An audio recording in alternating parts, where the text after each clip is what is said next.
Welcome, everyone, to the Washington Legislature 101 series by Prevention Voices Washington. We provide technical assistance to substance use prevention and public health professionals about the policymaking processes in Washington State. This year, we are providing mini webinars on the basics. Today's nugget of the day is all about lobbying versus education. Now, we know that if you are working under public funds, you are not allowed to do lobbying, but many of you are working with coalitions, community members, students, youth.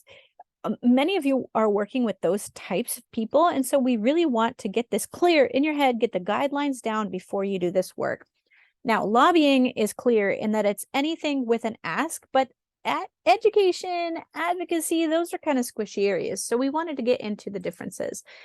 Education is very basic, very broad. It's something that everyone can do, even if you're working for an agency or an organization. You are able to do this kind of work using public funds. It's sharing data on a certain topic, sharing stories about your community, saying hi or thank you to your legislator, something that's very broad and not tied to a certain policy. We can all do this type of work. Advocacy is a little bit less clear.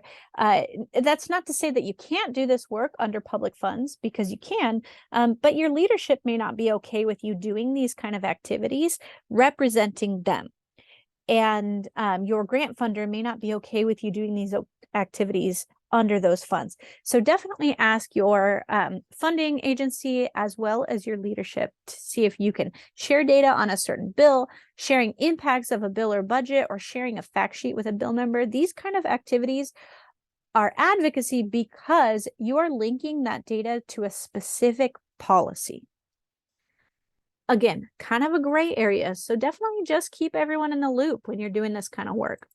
Now, lobbying is anytime there is an ask. So testifying, whether that's virtual or written, you need to sign in whether you're pro, con, or other. Pro means you support the bill and you want it to pass.